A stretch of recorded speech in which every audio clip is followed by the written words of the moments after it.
जय श्री कृष्ण दोस्तों, आप सभी का हमारे चैनल पर स्वागत है। आज की कहानी का शीर्षक है कर्मों का लेखा जोखा। यह एक धार्मिक कहानी है। आशा करते हैं कि आपको ये कहानी बहुत पसंद आएगी। लेकिन दोस्तों, इस कहानी को सुनने से पहले हमारे चैनल को लाइक, शेयर एंड सब्सक्राइब अवश्य कर दें। एक महिला बहुत ही धार्मिक प्रवृत्ति की थी और उसने नाम भी दान लिया हुआ था। भजन, सिमरन व सेवा भी करती थी। किसी को कभी गलत नहीं बोला। सबसे प्रेम से मिलकर रहना उसकी आदत बन गई थी। वो सिर्फ एक चीज से दुखी थी कि उसका आदमी उसके साथ रोज किसी न किसी बात पर लड़ाई झगड़ा करता था।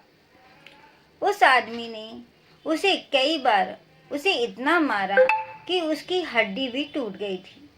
लेकिन उस आदमी का यह रोज का काम था। उस महिला ने अपने गुरु महाराज जी से विनती की, हे गुरुदेव, मेरे से कौन सी भूल हुई है? मैं सत्संग में भी जाती हूँ, सेवा भी करती हूँ, भजन सिमरन भी कर आपके कहे अनुसार करती हूँ, लेकिन मेरा पति मुझे रोज मारता है। मैं क्या करूं? ऐसा मैंने क्या करूं जिससे कि वो मुझे मारना बंद कर दे? गुरु महाराज जी ने कहा, क्या वो तुझे रोटी देता है?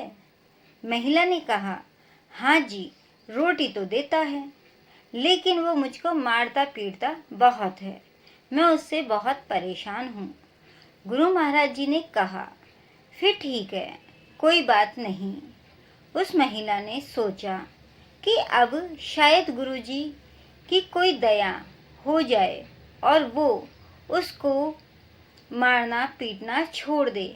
ऐसा उसने सोचा कि शायद अब गुरुजी की कृपा दृष्टि मुझ पे पड़ गई तो कुछ दया हो जाए और वो मुझको मारना पीटना छोड़ दे। परंतु ऐसा कुछ नहीं हुआ। उसकी तो आदत ही बन गई थी रोज अपनी पत्नी की पिटाई करना। वह उसको रोज मारता था। समय के साथ कुछ साल और निकल गए। उसने फिर से महाराज जी से कहा कि मेरा पति मुझे रोज मारता पीटता है। मेरा कसूर क्या है आखिर कि जिस कारण से वो मुझको मारता है? गुरु महाराज ने फिर कहा, क्या वह तुम्हें रोटी देता है? उस महिला ने कहा, हाँ जी, देता है कि वो मुझे रोटी तो देता है। उसने वापस से यह उत्तर दिया। महाराज जी ने कहा, फिर ठीक है, तुम अपने घर जाओ। ऐसा महाराज जी ने उस महिला से कहा। महिला बहुत परेशान हुई कि महाराज जी ने कहा ठीक है, वो तो मुझको रोज मारता पीटता है और महाराज जी कहते हैं ठीक है। वो घर आ गई, लेकिन उसके आदमी का स्वभाव वैसा का वैसा रहा। रोज उसने लड़ाई झगड़ा करना। अब वो महिला बहुत तंग आ गई थी। उससे बहुत परेशान हो गई। रोज रोज मार खाते वह बहुत थक चुकी थी। कुछ एक साल गुजरे। फिर गुरु महाराज जी के पास गई और बोली, वो मुझे अभी भी मारता है। मेरी हाथ की हड्डी भी टूट गई है। मेरा कसूर क्या है? मैंने ऐसा क्या किया है जिस कारण से वो मुझको मारता है? महिला ने महाराज जी से कहा, मैं सेवा भी करती हूँ, सिमरन भी करती हूँ, भजन करती हूँ, फिर भी मुझे जिंदगी में सुख शांति क्यों नहीं मिल रही? गुरु महाराज जी ने कहा। फिर पूछा, वो तुझे रोटी देता है? वापस से प्रश्न किया। महिला ने वापस से उत्तर दिया, हाँ जी, देता है। महाराज जी ने कहा, फिर ठीक है। परंतु इस बार वह महिला जोर जोर से रोने लगी और बोली, महाराज जी, आप मुझे मेरा कसूर तो बताओ कि वो मुझे मारता क्यों है? मैंने कभी किसी का बुरा नहीं किया, फिर मेरे साथ ऐसा बर्ताव क्यों हो रहा है?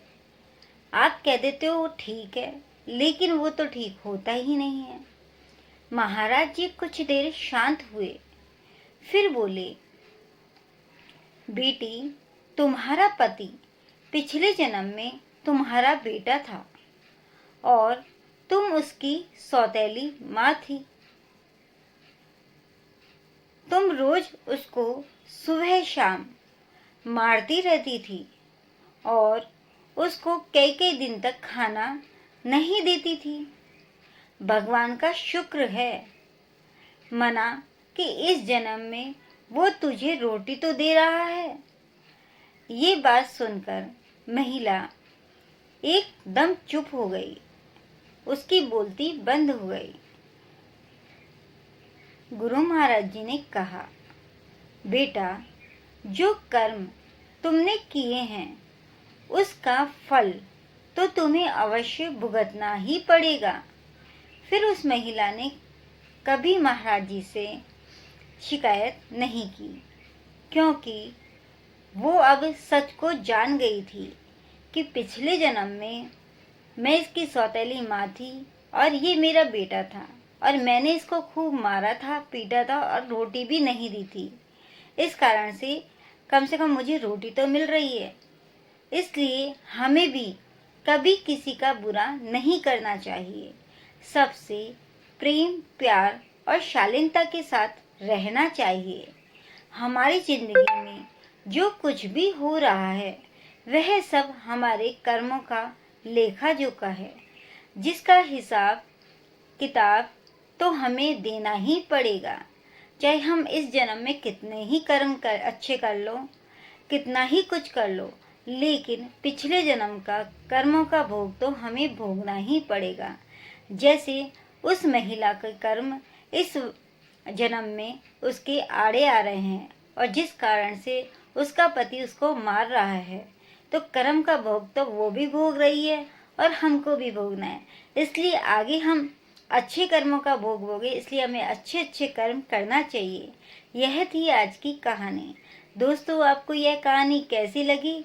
अच्छी लगी हो तो कमेंट बॉक्स में कमेंट जरूर करें और हमारे चैनल को लाइक, शेयर एंड सब्सक्राइब अवश्य कराएं। जय श्री कृष्ण दोस्तों। कमेंट बॉक्स में जय श्री कृष्ण लिखना ना भूलें।